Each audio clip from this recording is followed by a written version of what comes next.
loving well and living generously. That is when Ocean Hills is at its best.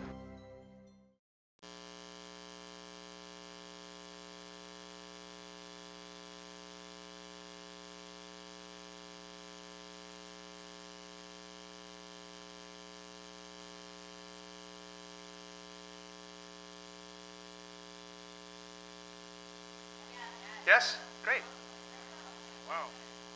So, Patty, that was back in the Truman administration, wasn't it? Or was it Hoover?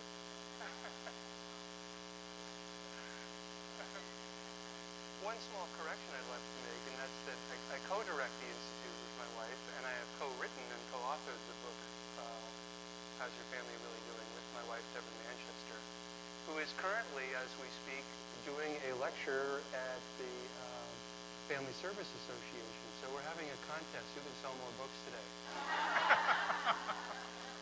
Just kidding.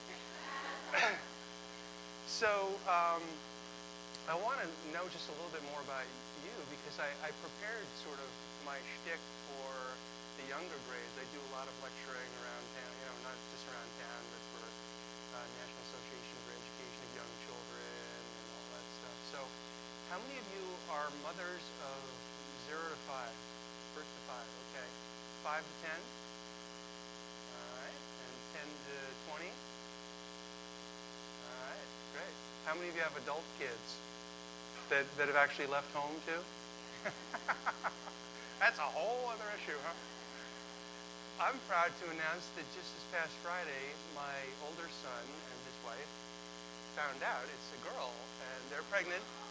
So I'm busily growing my gray hair to prepare for granddad status.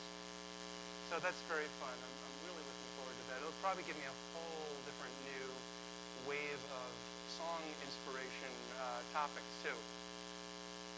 So today we're going to talk about emotional.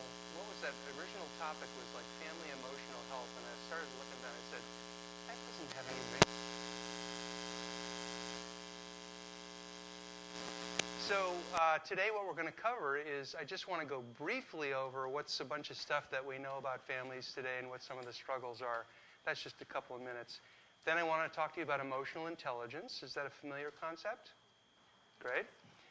What's all the fuss? In other words, why are we talking about this? Why is this such an essential ingredient for family health and well-being, is how feelings are dealt with. And then emotional contagion. Has anyone ever heard that concept? No? Okay. So one of my specialties, one of my big loves is taking brain research, the latest neuroscience, and translating that into very helpful, useful tools for families and also for teachers. So I'm going to cover a couple of things that we've discovered about the brain actually just in the last 5 years that are really important in terms of how it is that you think about feelings in your family. So then we'll talk about that, and then tools for change. And then hopefully we'll have plenty of time for questions or discussion or whatever. I'm totally fine with people interrupting me if there's something that I haven't clarified in the course of what we're going to be talking about.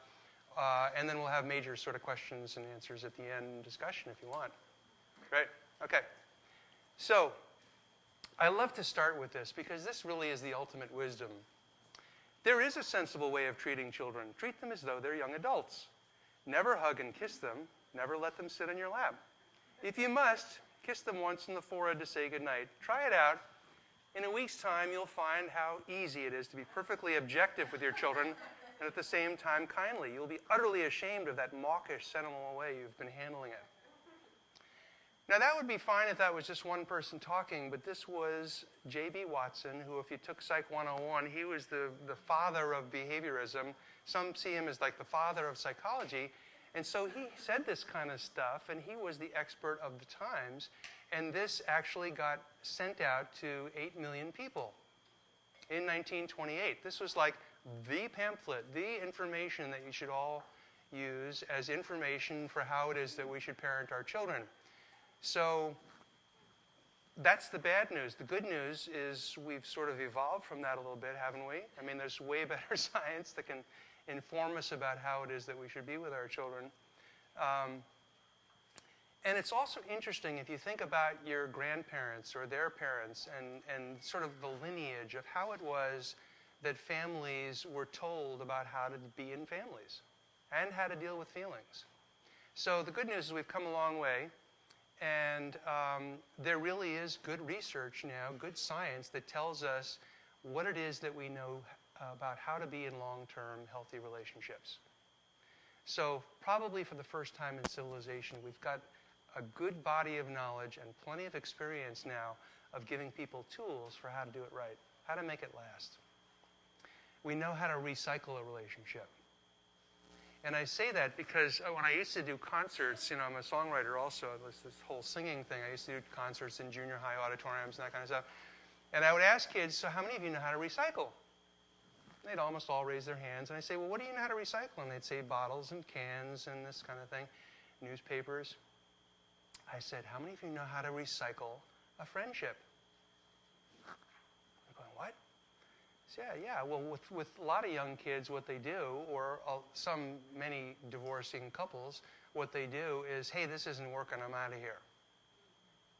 And they don't know how to repair. So the real problem that we all face is not that we have conflictual situations. The challenge really is that we're not quite sure how to make the repairs that are necessary to be able to carry on, clean the slate, be completely loving and wonderful and God-centered and all the good things that we want to be, shining our lights every day, but the feelings sort of muck things up. And we'll go into that in more detail as we go. So one of the other interesting things in terms of surveys is that parents today, when they've surveyed them, they think that they're doing a worse job than their own parents at being a parent. And that's maybe not true for all of you, I hope not. But for a lot of folks, they are just completely strapped with economic stress, with the stress of the media, which is a huge part of our culture now in terms of influencing our children, with the stress of video stuff, with the stress of the internet. I mean, there's all these kinds of extra added pressures on families today. Families are under pressure. Families are under a lot of stress. And so people are saying, like, I'm not even as good parent as my mom was, kind of stuff. So that's a little bit disconcerting. So now the next set of slides really has to do with this whole thing of social and emotional intelligence and preparing kids for kindergarten and thereafter. And the Kauffman Foundation is it's a philanthropic organization that does a lot of research too. They sort of fund research. And what they've discovered, no surprise of surprises, is that cognitive learning is not where kids are really struggling today. The place where kids are struggling really is with their social and emotional readiness for kindergarten. And what we used to think were sort of the basic 3 R's, which you need to give your kids, teach them the colors and the alphabet and all that stuff. And now what we know is really that so many kids are not able to tolerate the classroom situation. They're melting down. They're having problems with aggression. They're having problems being able to just attend and follow directions. And so the bottom line is that social and emotional competence, being able to handle feelings, being able to handle social kinds of negotiations, is something that we know is crucial to success in kids. And it's also something that's very easily teachable. And I will talk later about what we did in the research in the local public schools with the songs and activities that we've developed. But this is the latest statistic. About 49% of kids entering kindergarten aren't ready. And it's not because of anything cognitive. It's the social and emotional piece that's missing. And here's another interesting statistic, is that out of first graders who are disruptive, half of those first graders who are actually having problems in first grade, being disobedient to parents, being resistant to teachers, will likely become, or 49% of them will become delinquent as teens. So what it is that we have, just like if you're learning to play the violin, you shouldn't wait until you're 40 to do that, folks. You know that in terms of brain functioning. There is this window of opportunity to teach kids, what might be useful to them in the way of how to get along, how to deal with feelings, and a whole bunch of things. So you probably can't read this because it's too small, but this is another aspect of society now. This is Calvin and Hobbes. Calvin is selling a swift kick in the butt for $1. And Hobbes walks up, he says, "How's business?" And Calvin says, "Terrible." That's hard to believe. Yeah, I can't understand it. Everybody I know needs what I'm selling. So when I talk about the wave of permissiveness, you know, as someone who, I spend probably 75% of my time now in my clinical practice, which is just 2.5 days a week, because I do 2.5 days a week treating families and kids, and most of my referrals now are either couples who are struggling or families, and mostly kids in the 2 to 12 age range. So I've had this ability to sort of scan, at least in Santa Barbara, what are the kinds of referrals that are happening. Well, for the last 20 years, it's really been disruptive kids, kids who are sort of out of control and having problems. Now the new one is more anxiety. So about 12% of all kids are in need of clinical help for anxiety issues. So that's a pretty interesting statistic. And it's now by far, nationally, the biggest problem is kids dealing with anxiety, which I don't have enough time to deal with today. But this whole permissiveness thing, there's a lot of families that feel like the parents want to be their child's friend rather than the parent. Or they're a single parent, they're struggling, they feel guilty for the kid, and they feel so terrible about what's happened in the way of this, that, or the other thing, and so they're overindulging their kids. Or they're working all day and then they come home, and what do they want to do? They want to spend time with their child, but then the kid's staying up till 10 o'clock at night. And then we know there's all kinds of problems with kids going to bed late as far as not having enough sleep. So the bottom line with all this stuff, I just want to gloss over it at this point, is we've been putting the cart before the horse because we think about cognition more than we think about this social and emotional thing, and that emotional and motivational readiness is really essential. Now, the marshmallow test. How many of you know about the marshmallow test? This was popularized about 15 years ago in Daniel Goleman's book, Emotional Intelligence. Okay, so this is a fun little thing. What Walter Mischel did, he's a Stanford professor, and he would do these little quirky things that were sort of off the record. You know, here's his straight research, and he came up with this idea, what if I check out kids who are 4 years old? And what I do is I bring them in my office, and he had the video camera running. They had video cameras even back in those days. And what he did was he gave kids a marshmallow. And he said to these 4-year-olds, look, here's the deal. You can have this marshmallow now. You can eat it right away if you want. But if you can wait, I'm going to go run an errand for a few minutes. If you can wait and not eat that marshmallow, I'm going to come back and I'm going to give you 2 more. So then you're going to have 3 marshmallows. So the word emotion, actually we're talking about feelings today, comes from the Greek word that means to move, as in the impulse to act. Like it's really connected to that idea of motion. And I've got to give you another Calvin and Hobbes here because it's almost Christmas time. So Calvin says, throwing these snowballs would give me immediate and certain pleasure. Refraining from throwing these snowballs in the hope of being rewarded at Christmas is delayed and uncertain pleasure. He looks at the big pile and he says, as usual, goodness hardly puts up a fight. So what happened with the kids with the marshmallows? 2/3 of the kids were capable of waiting and got the extra marshmallows. 1/3 of the kids, and there was like only a total of 85 kids, so it's a pretty small sample for this kind of research.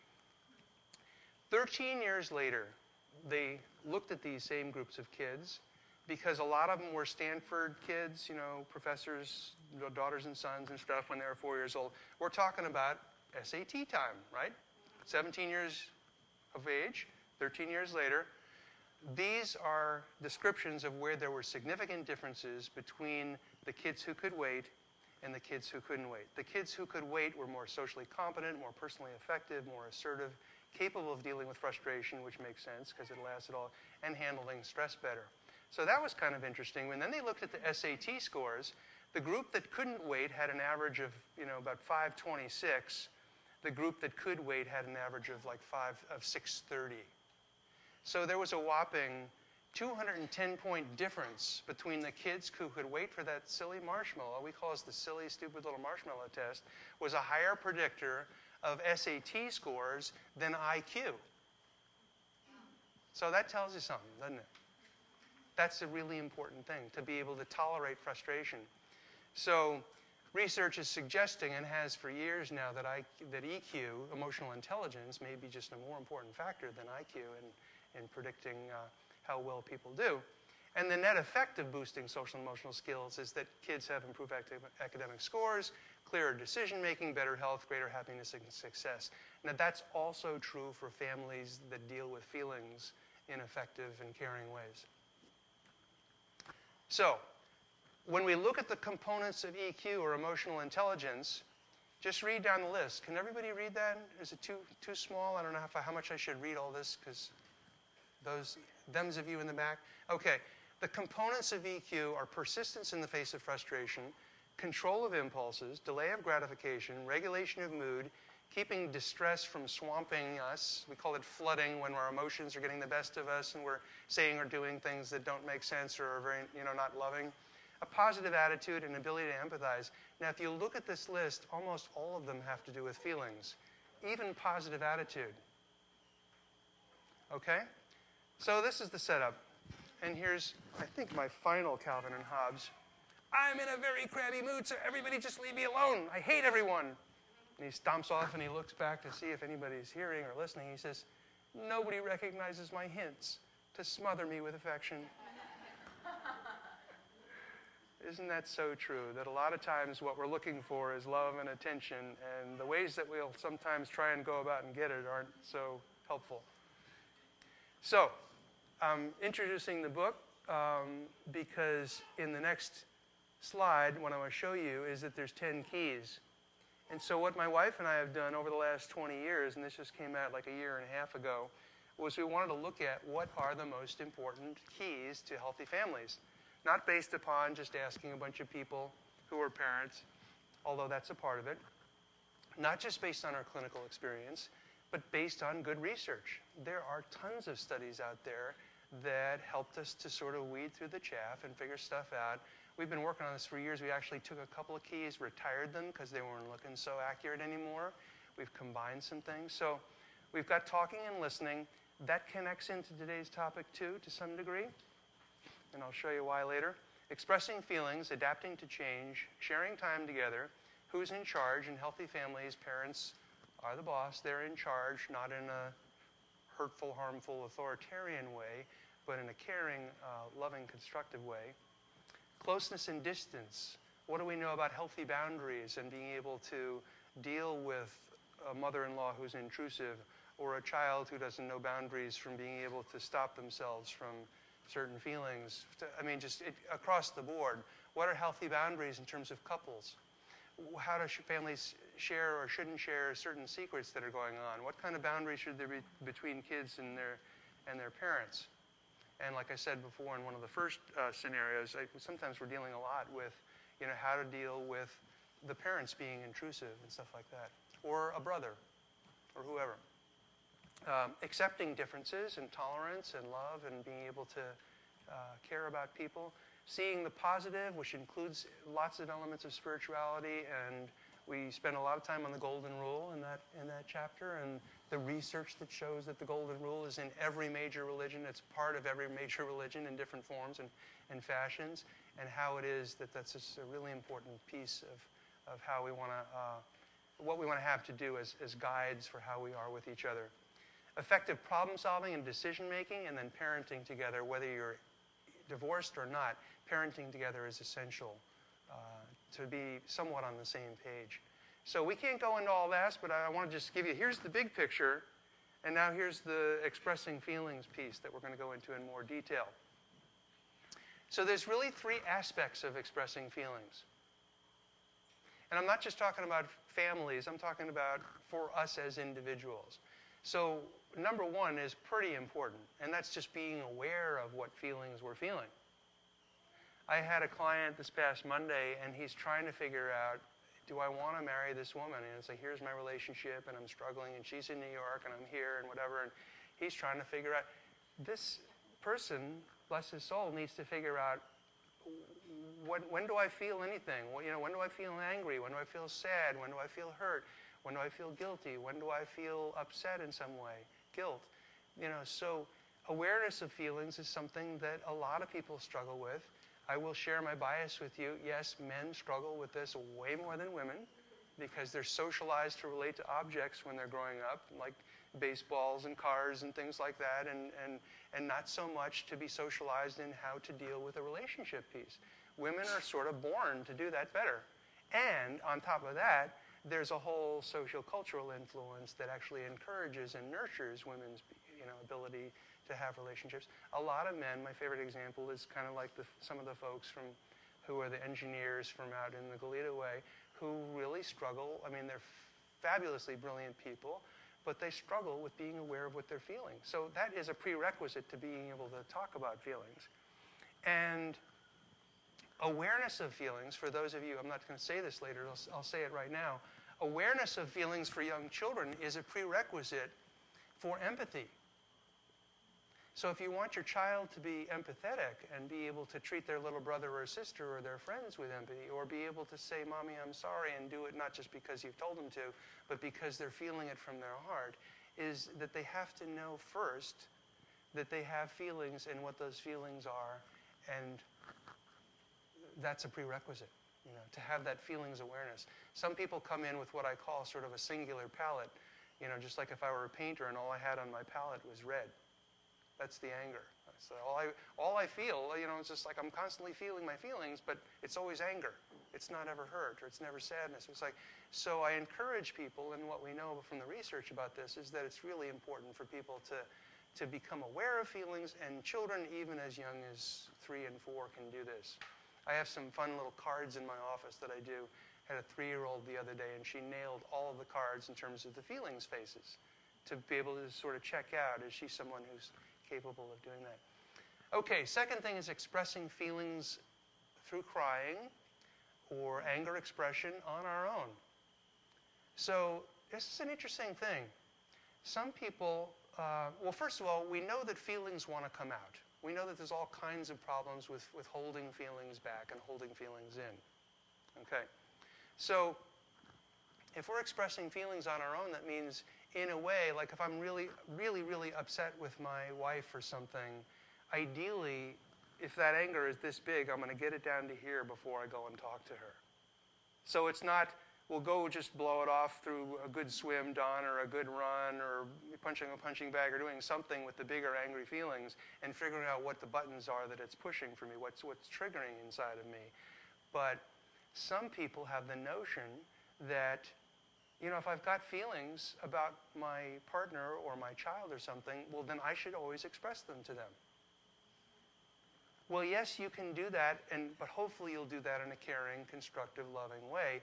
And sometimes that's really too hard to do if we're really upset.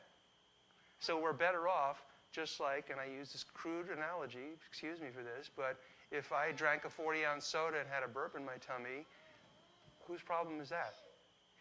It's my problem. It's in my tummy. I let it out. I don't burp in people's faces any more than every time I'm angry, I go yell and scream at the person that I'm angry at. So lots of times what we're doing is we're taking our feelings, which are this big, and we're getting them down to here, and then it's safe and comfortable, or more comfortable, to talk them out in a healthy, loving, constructive way. And if I'm upset and I'm the listener, I'm going to be a way better listener if somebody's talking to me in a caring, loving way, and I'll be less defensive. Okay. All right, so the third way is communicating to others. So it's not either or. It's not, well, just deal with all your feelings yourself, just like going to the bathroom. And it's not share all your feelings with your partner or with whoever you're upset with. It's some amount of both, and you can be the judge yourself as to what makes sense for you about any given situation. So what we know about feelings in families is that, just like a lot of psychological concepts, where things fall is sort of in moderation, okay? Same thing with healthy boundaries. People are enmeshed or too close. People are too distant. Where's the healthy norm? It's in the middle. Same thing with feelings. In families, healthy families that do well, there's that moderation. So feelings are communicated in healthy families in non-blaming ways. Both positive and negative feelings can build greater understanding and intimacy. At the opposite end of the extreme are families where there's less control. Actually, let me just see. Okay, I've got this slide in the wrong order. So, holding feelings in. What's the problem with holding feelings in? Depression, anxiety, passive-aggressive actions, withdrawal. Now, that's one of the more famous ones with a lot of people I know. It's like they'll be mad. Well, this is my family growing up. My dad got mad about something or other, and he would withdraw. He'd go down to the basement, and he would tinker with the car, and, he recycled bicycles and stuff like that. And you knew Dad was mad because he'd be in the garage, right? Didn't know how to talk it out. I didn't know how to deal with anger for the first 21 years of my life. And so holding feelings in has all kinds of problems. Sarcasm, withdrawal, teasing. We know that there's psychosomatic symptoms such as stomach aches, bedwetting, colitis, rashes, headaches, asthma. There's connections with cancer. There's definitely a suppression of our immune system to the degree that we have feelings held inside.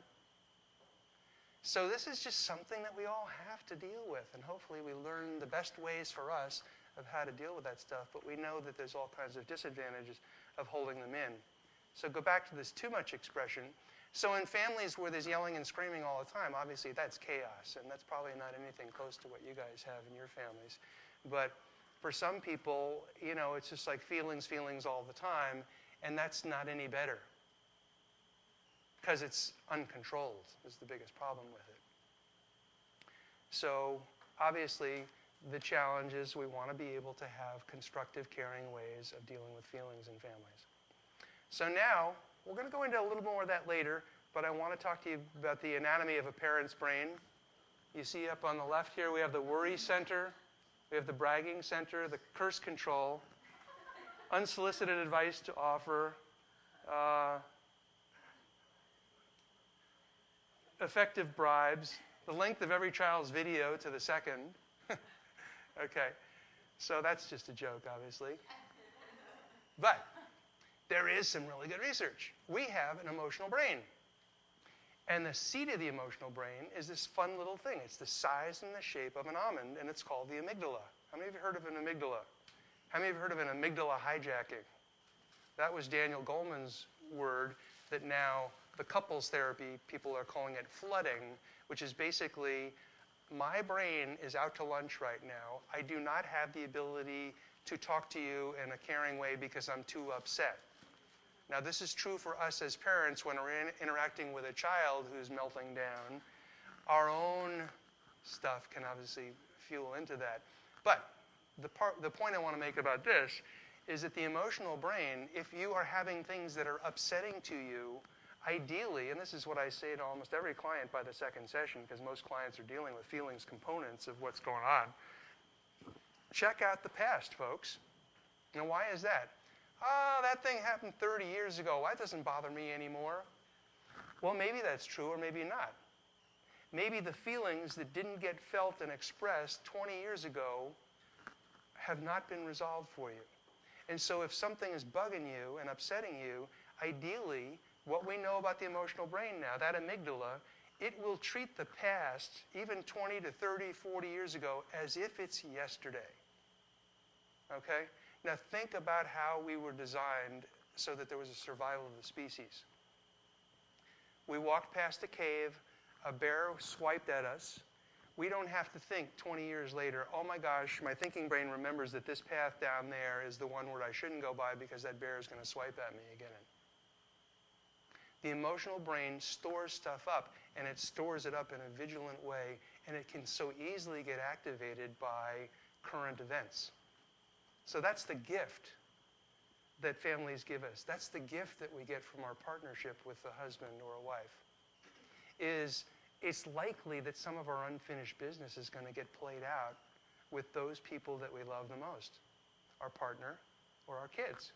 And that's where some of our unfinished stuff comes out. So ideally, there's ways that you can learn of how to clear some of the feelings of the past, because if we're a kid, we can be overwhelmed and we don't have the ability to focus or feel what it is that's going on inside of us, and that can be problematic. So that's what therapy is all about, is a lot of sort of like looking at the past and figuring out what are your buttons. So here's one thing I say to couples.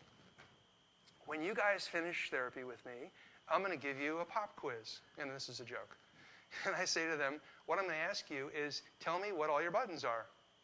And then tell me how your family, your partner, and your children, tell me how they push your buttons. And so what are you doing about it differently? Because you can obviously see why that's so important.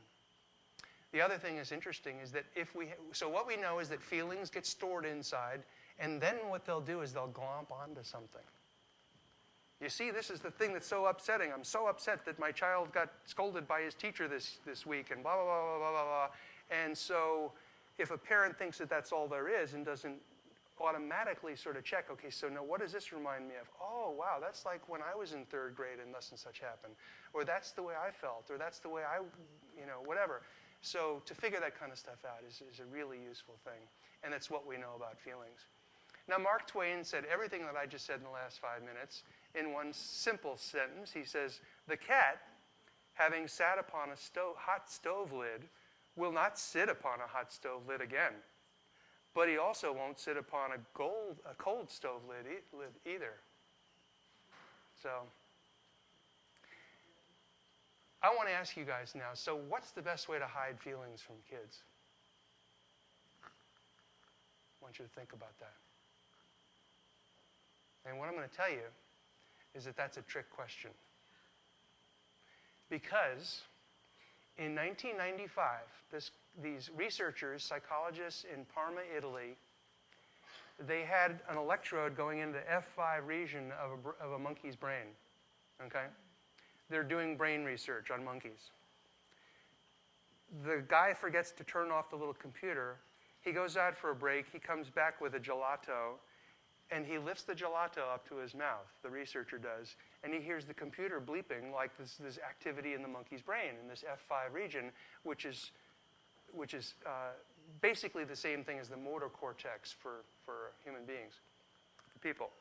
So they did more research on this, and they figured out, oh my gosh, we put the monkey in an fMRI, and what we're seeing is that that monkey's brain activity has perfect sync if the monkey's attending to the researcher. There really is a monkey see, monkey do kind of thing in terms of that mimicking stuff going on.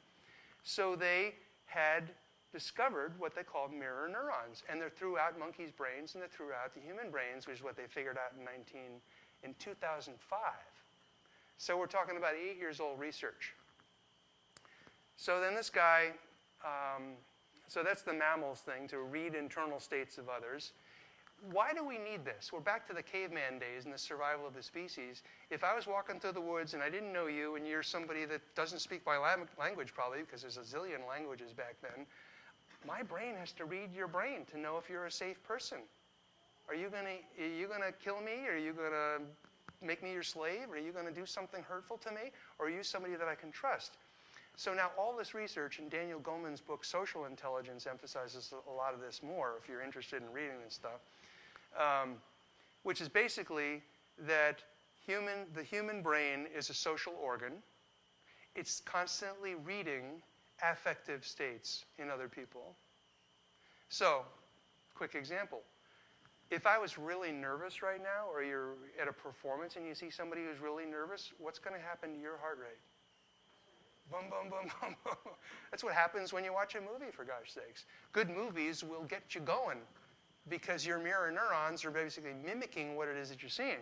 Okay, same stuff with the depression. If you don't say a prayer or do something with what's going on, you can go out to lunch with somebody who's depressed, who's like, and then how do you feel by the end of that little lunch? Sort of like a little bit down too. So what we know is that emotional states are basically mimicked. So that was a trick question. There really is hardly a way to hide our feelings from our children. It actually is better to have arguments or discussions with your spouse behind closed doors. And I'm not telling you guys to go scream in front of your kids because it's, they're going to know that you're upset anyway. But it really is very difficult for kids when they get mixed messages from us that say basically, no, I'm not upset, when we really are. Because they know the truth. They feel it in their brains, they feel it in their bodies. So to some degree, being more honest and open in ways that children can understand at their developmental level is really an important thing. So the guy that did this research is actually just down the street in UCLA. Call that down the street because I used to go down to LA all the time for my recording stuff. His name is Marco Iacoboni, and he wrote a book called Mirroring People. And it's a bestseller still. And these are quotes from him. So this is a quote from page 267. My studies show that we are not alone, but are biologically wired and evolutionarily designed to be deeply interconnected with one another. And did I miss another one? No, I guess not. Okay. So basically what he's saying is that we are one, especially in families, especially with people you're hanging out with. I'm not talking about you are one with and you're going to be mirroring people that you're not even attending to. But when you are in families, it really is important to look at, so if dad's anxious, or if mom's upset, or if the kids are upset, how does that sort of get spread around, and what can we do to handle all the feelings? Because what we know is that symptoms in kids can be, and usually are, to some degree, a manifestation of the feelings flow in the family. So kids can be, whether symptoms, whether it's a behavior problem or their anxiety or whatever, it can be a symptom of what's going on in the family. When I deal with kids with anxiety, it might be that the kid has got separation anxiety, and like a girl I had like a couple of months ago, she's like screaming, crying every day to school. And I say to the family, look, this may be a 5% factor, this may be a 50%, maybe an 80% factor, but I'd like you to look at how you express feelings or don't in your family. How does dad express his anger? How does mom express her sadness?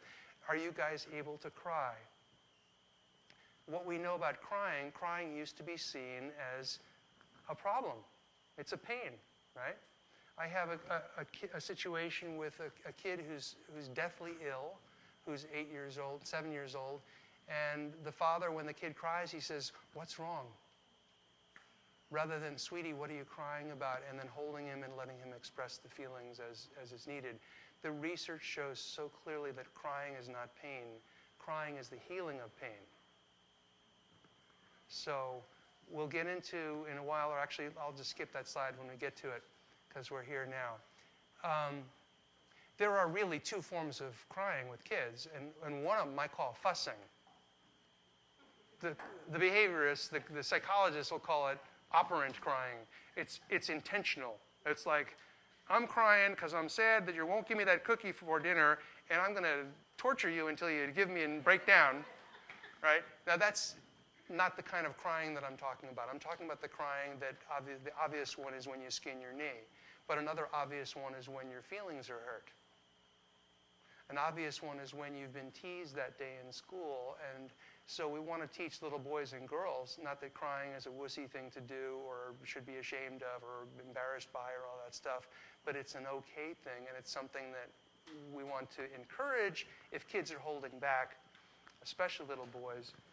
And actually, I'll tell you what this little kid said about his dad, because I met with him alone too, and his biggest wish, I said, "So what do you wish?" Or, you know, I'm here talking to you about how I can help your parents be better parents, so tell me how I can help, because you're helping me and I'm helping them and they're helping you because they're your parents. So I say this to the kid and he says, "You know what? I really wish my dad could cry." So what he's struggling with is he's at that ripe age where it's like he's modeling after his dad and wanting to be like his dad, but his dad isn't showing him. Even if the dad said, "Well, you know, it's okay to cry," but he's never seen his dad cry his entire life. That is a real important setup for him because he's got lots of upset feelings. He didn't 5 months ago when the diagnosis came in, and he didn't have so many sort of medical appointments he had to deal with, but he's got it now because now the fruit is ripe. His emotions are ripe. They're ready. They're on the surface, and he's ready to feel what he needs to feel. And so he is getting a mixed message from his dad about here, you should do this, but I'm not going to show you how to do it. Okay, so the bottom line with all this is that parents and teachers are active sculptors of their kids' growing brains. Isn't that an interesting thing? So if you want to know what your job description is if you're a mom, you're a sculptor of your child's brain. Because the experience that you give them is almost like sculpting their brain anatomically, because actually we know, there's research that just came out a month ago that shows that the prefrontal cortex, the thinking brain, actually myelinates and grows more thick as kids are able to talk about feelings. Isn't that fascinating? So that's one of our goals, is to give kids the words to be able to express what they're dealing with, and actually it changes their brains to be able to do that. So it's like brushing teeth in one way. It's like, so how can I help my kids deal with the struggles that they have? One of the things, I just wrote an article for a website, and it was on sibling rivalry. And you know, the issue of kids being able to deal with feelings and stresses and stuff like that is hugely important.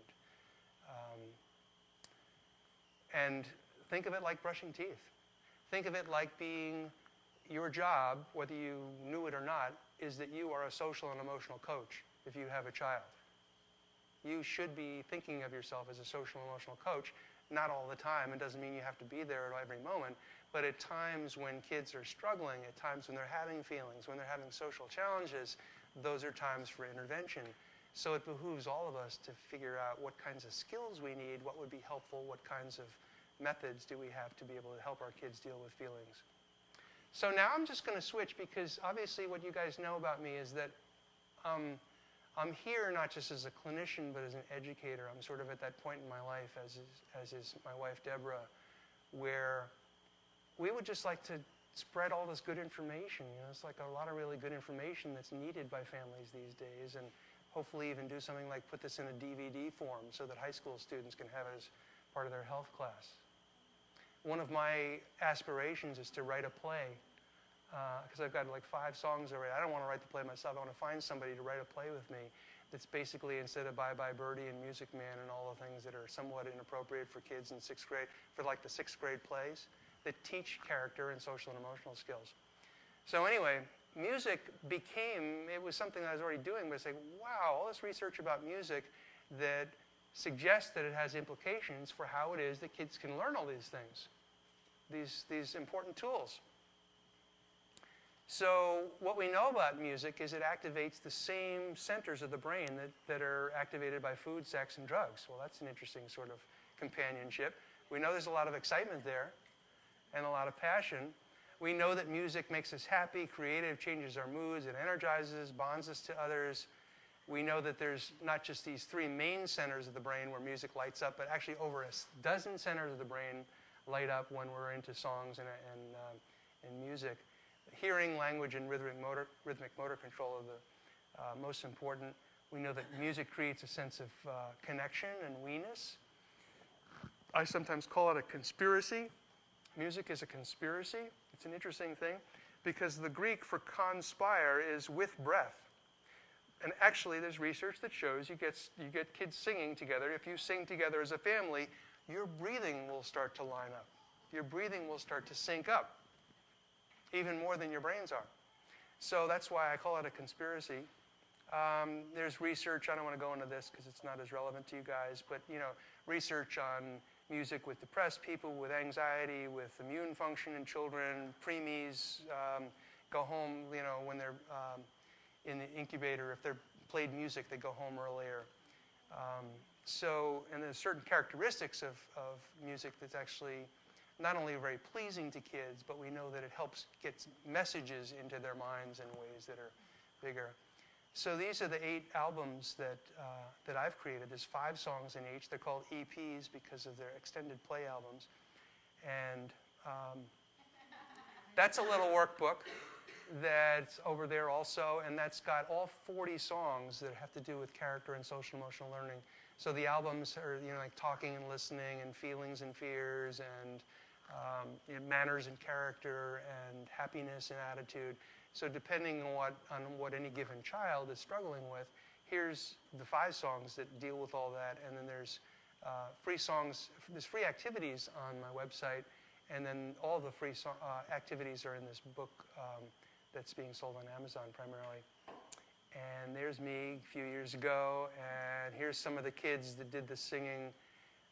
For every group that I audition about 80 kids, believe it or not. Many of them singing Happy Birthday to Me on the phone because it's got a big range in it and everybody knows it. And then I choose like 7 or 8 kids, and I've had probably 5 groups in the last 15 years and have a current one. This is one of my composer friends and organizers, and these are just some shots of some more kids and some of the awards that the music has won.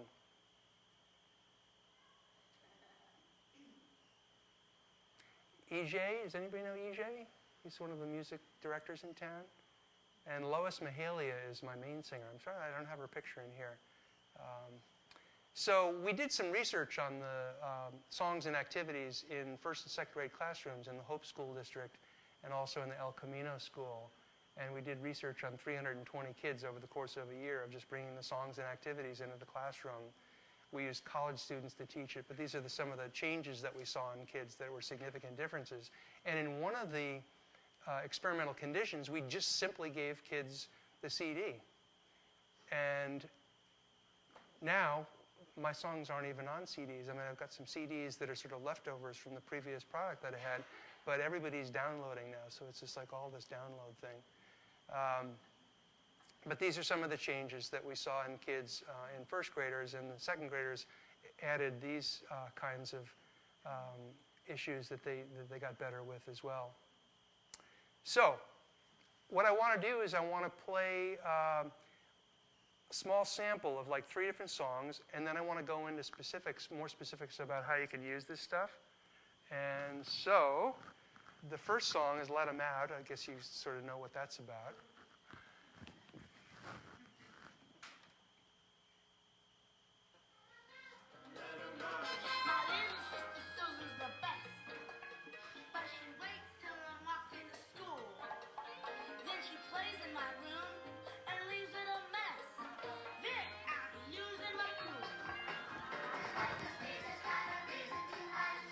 Just like a sneeze has a reason to hatchoo.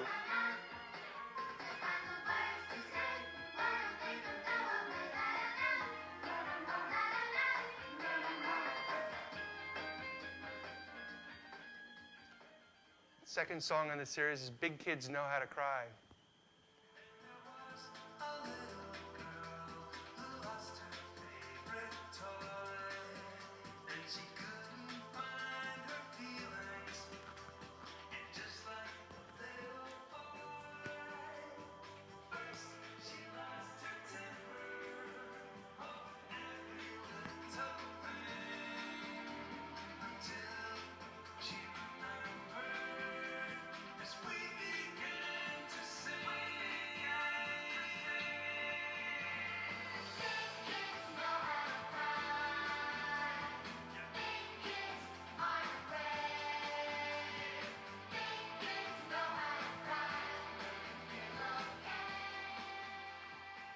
Third song is Talk It Out, which is a formula for the sit down and talk things out for conflict resolution.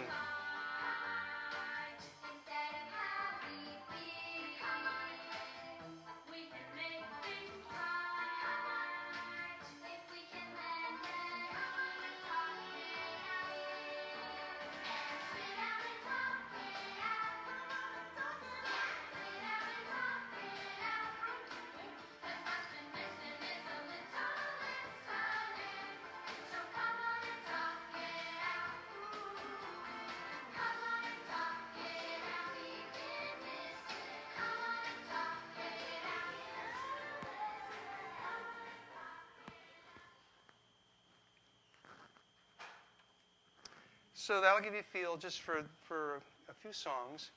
Like I said, there's like 41. We're pushing up to 42 now. My latest song is called In the Same Boat. And we haven't produced it yet. It's ready to get sung by the kids. The kids are learning it right now. And that song's basically about mirror neurons. We're all in the same boat. So that's the lyrics to that. So we talked about crying and fussing. That's the one I said before. The words that I like to use with families are, do you know how to have a good cry? Now, it's sort of like a marketing scheme, isn't it? It's like we're talking about a good cry. A good cry means that a person is able to fall apart. Crying actually is way more effective when your tummy is moving. It's like a good laugh. If you have a good belly laugh, having a belly cry is a way more effective form of crying than simply having tears run down your cheeks. The other interesting thing from the research about this is that we know that there are toxins in tears when you're crying. You're actually eliminating toxins from the body. It's one of the God-given things that we have as our ability to heal ourselves. By having a good cry, we're releasing toxins. different from the tears of cutting an onion. You're not releasing toxins when you're cutting an onion. You're releasing toxins when you're sincerely having a good cry. So I have these weird discussions with people, and I say, so what's the best way for you to cry? I don't know. I try to avoid it, whatever. It's like, okay, so some people cry better when they're lying down. Some people cry better if most people cry better, and there's actually not research about this, but I could almost guarantee you, based upon my experience and everything that everybody's ever said to me, which is most people do better crying when someone is there attending to them. It's a little bit like wherever two or more are gathered, there I will be. It's just like a whole feelings level thing of Jesus' words. And so, someone there, what I tell people not to do about having a good cry, pat somebody. What happens when you pat somebody? You're distracting them from their pain, from their upset. A good cry isn't skimming the surface. Just like if you had a splinter in your arm, you don't scratch it. You don't scratch the surface with it. When you're crying, you want to go into it, and you'll go into it, and you'll feel almost like you're on a bicycle going down a hill and sort of like then coasting up the other side. Or if you're taking a splinter out, you get the whole thing. After you have good cries, after you've had that kind of release, and you've done that ideally in a safe place with a safe person. Okay? So I encourage couples to try and learn how to access sadness together and how to be able to vent it in constructive ways. So some people cry better lying down. Some people like to be touched when they're crying, and that helps them. Some people, like myself, if I'm crying, I don't want somebody touching me because then I feel nurtured, and then I'll pull out of it. So I just want somebody there, but I don't want them holding me. But you don't want to be patting. Some people like to be held, like a whole kind of hug. So what's your cup of tea?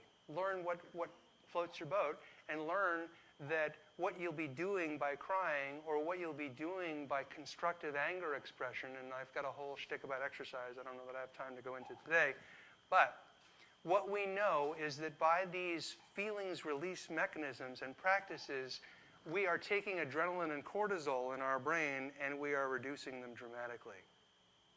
So if that's not happening, there's all kinds of problem solving that you can do. We've written a whole chapter on this stuff in chapter 2 about feelings and families, about key number 2, about, well, so if you're crying and it's not working, so what do you do? What do you want to, how can you figure out, well, what's not working about it? Because there's plenty of people that cry, maybe they're crying too much, and so there's a problem with that. Okay, so what we also know is that listening is a key to helping us feel understood. So active listening, in other words, when your child is asking you a question, try and figure out what the feeling might be underneath and see if the child can express that feeling.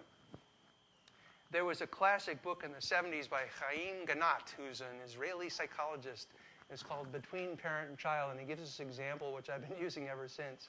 And it's the high school kid who's the cheerleader, and she's just devastated because she's sick and she can't go to the prom. And she keeps saying, Mom, why can't you go to the prom? She says, Sweetie, because you're sick. Mom, why can't I go to the prom? And she says it like 16 times, and the mom keeps giving her the reason, which is because she's sick. And then the mom finally gets it, and she says, this isn't a message of her cortex to my cortex. This is a message from the heart. And she says to the teenager, Sweetie, you're really, really upset about that you're going to miss this thing. You've been looking forward to this for months. This has been the thing that you've been worked up to. It's just so disappointing, isn't it? And the question stops. So a lot of times when we're being asked a question by our child, they're not asking for information. They're asking for empathy. A lot of times when our husband or our wife approaches us and they've got some kind of feeling going on, ideally we will attend to that. And to the degree that we can be understanding all those things that I said before about flooding, about emotional brain, about the amygdala hijacking, what happens with the amygdala when it's understood is that it goes and settles down. So that's the gift that we give to other people. That's the love that we give to other people, is that we're understanding of them about their feelings. And what happens when we do that is they go away. A burp goes away when we burp it. Feelings go away when we feel understood or when they're expressed. So that's the challenge. Become aware of them. Here's ways I can express them on my own. Here's ways that I can share and talk about them in families in constructive, caring ways. So sometimes when I'm talking to kids or families about this stuff, I say, and I don't actually use the flat tire analogy anymore. I use the idiot light on the car. And when you're not getting along, when people are acting in ugly, hurtful, non-loving ways, it's 9 times out of 10, it's because they've got feelings inside and they're struggling with how it is that they can deal with them. So a lot of times when I've got kids who, for example, are just big time into sibling rivalry, I will say, to the parents, when your kids are doing that, it's like that little idiot light on the dashboard that tells you when you want to go get some gas. That's the light that says there's something here that I need to attend to. And sometimes you attend to sibling rivalry with consequences, and that's the best way to go. And sometimes you attend to sibling rivalry with sitting kids down and letting them do a repair kit. So a repair kit is basically to sit kids down face to face. We do this same exact procedure with couples. It's completely written up and underscored in chapter 1 of our book, because this is part of talking and listening. But you guys know about I statements. You know about expressing feelings in non-hurtful ways. The most important thing, and I've got a song about this called Talking About Talking, is that we don't use those words like, you always do that, and you never, and every time, and all those things. Like, so when I'm dealing with couples or kids and sibling rivalry and doing the repair kit with them, I'm coaching them basically about, there is a couple of rules about this, and one is you should be both slow deep breathing while you're talking, because that settles your amygdala down, and ideally you're not using these blaming words. And if you avoid those blaming words, you're going to prevent the other person from being defensive. And that's one of the things that can kill a relationship, is defensiveness or criticism. Okay? So both people take deep breaths. So you express an appreciation first to the person. You express an upset after that. And then the third piece of a good repair kit is what you wish to be different about the situation. So we've talked about expressing feelings. There's also ways of managing feelings that are important. And managing feelings through heavy sighs. You can just take a deep breath, and sometimes that works. With a lot of kids with anxiety disorders, I'll tell you what I do with them. You can hold up a paper, hold up your hand in front of you right now. Okay? Please, hold your hand up. Okay. Now, pretend it's a birthday cake, and it's got 20 candles on it. What I want you to do is take a deep breath and blow all the candles out.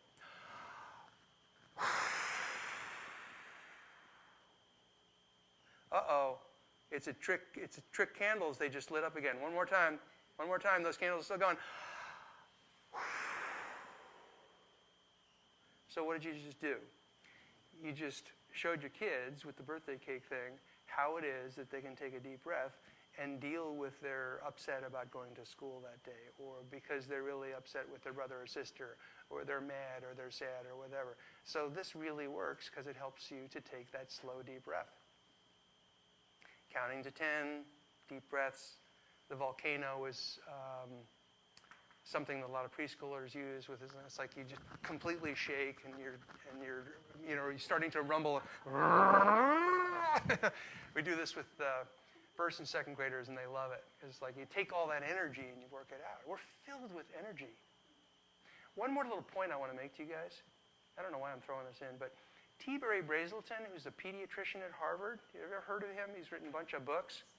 They did research on infants about crying.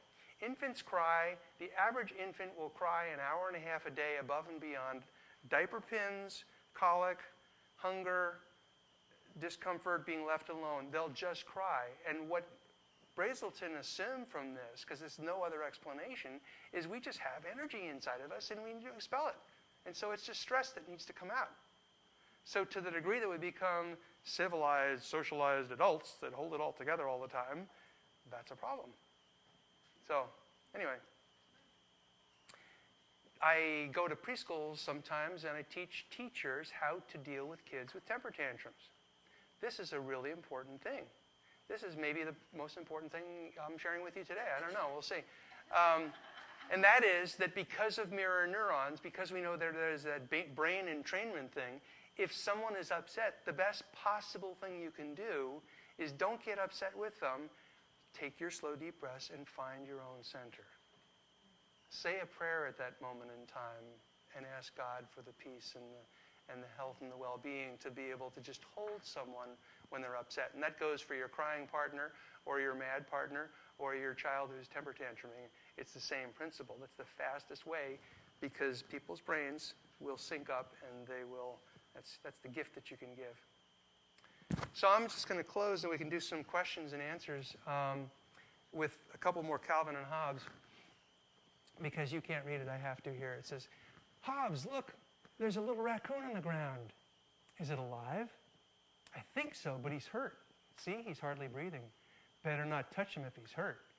Yeah, you wait here and guard him. I'll run and get Mom. I sure hope Mom can help. Of course she can. You don't get to be Mom if you can't fix everything just right.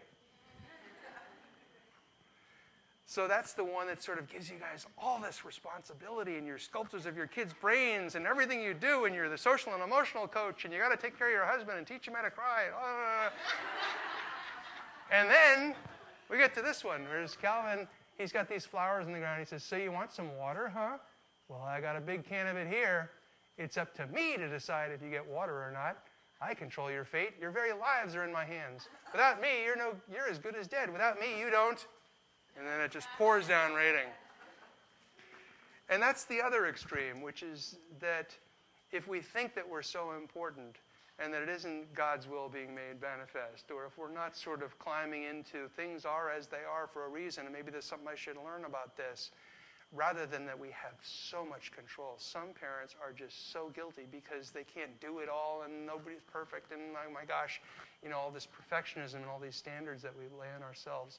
That if we do that and we immobilize ourselves because of our high standards that are too high and we're not capable of letting ourselves make mistakes and be forgiving not just to other people but to ourselves too, that's equally problematic. So bless you, and I hope that you can take some of this and apply it.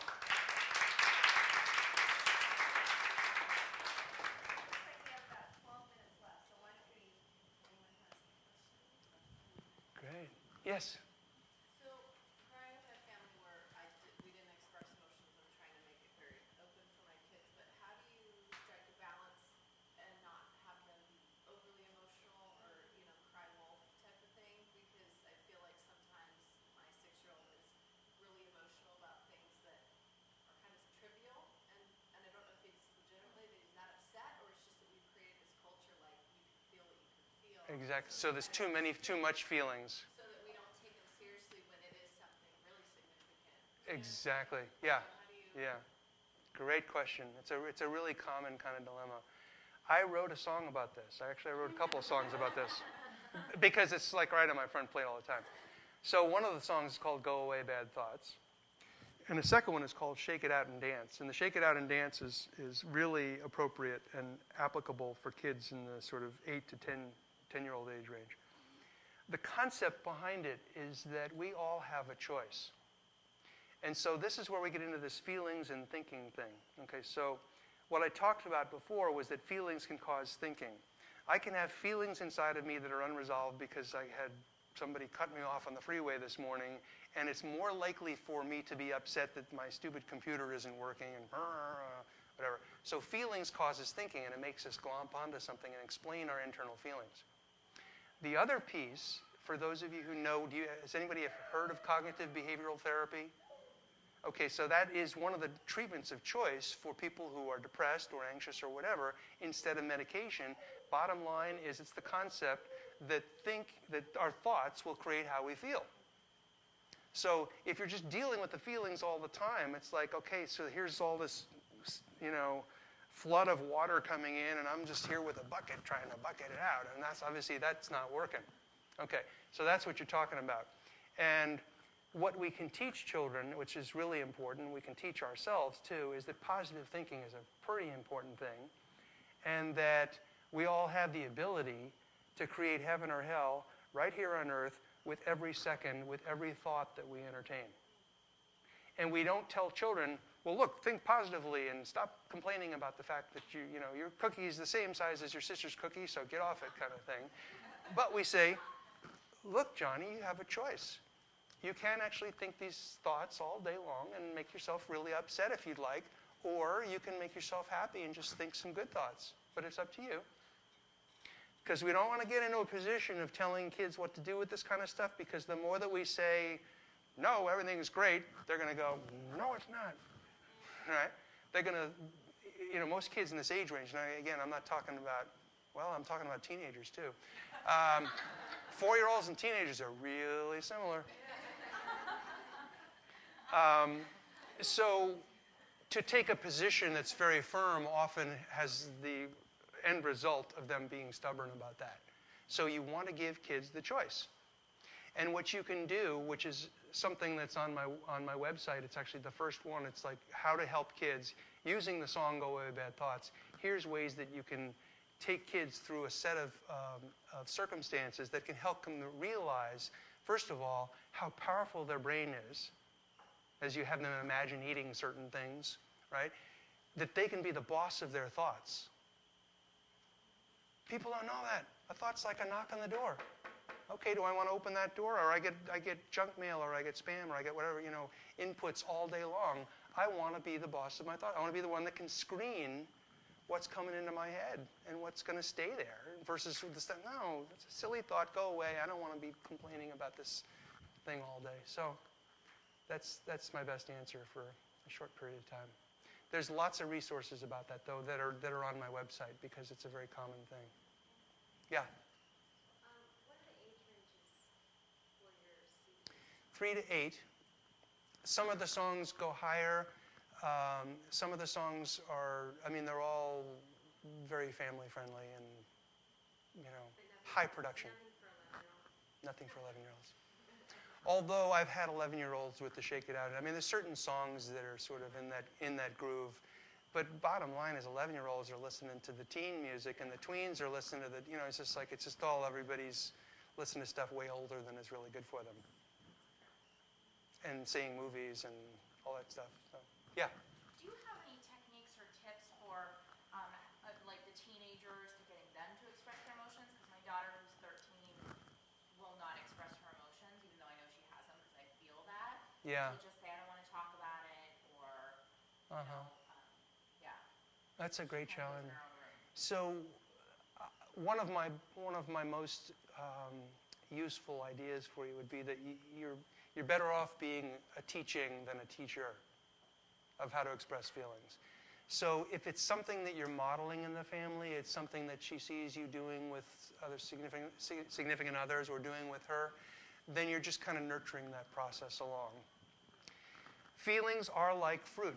I have people come in, they say, see my kid in therapy, and I'll figure out if they even need it. Usually they don't. Usually parents need therapy, and I give them parenting tools.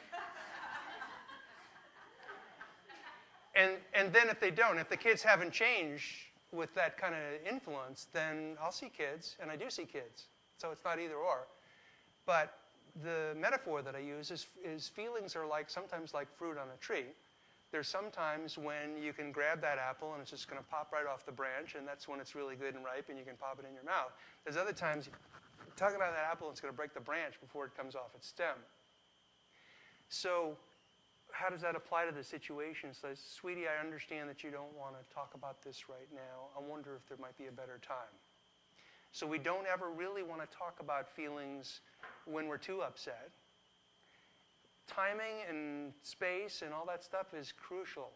What I have a lot of parents do is they, just like they might have used to read to their child when they were 3 or 4 or 8 or 10 years old when your kids used to like you, right? And now they're teenagers.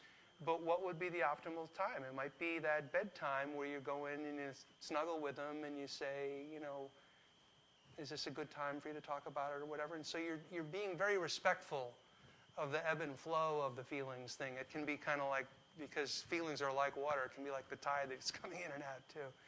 So that's another thing. I mean, there's stuff to read. I would certainly encourage everybody to have family meetings. Family meetings, not just as a time to make decisions or to set rules and make them just, all kinds of hard, but to share positive things with each other, to pray together, to share appreciations with each other. Hey, what's new and good that happened to you today? To give practice at being able to express stuff.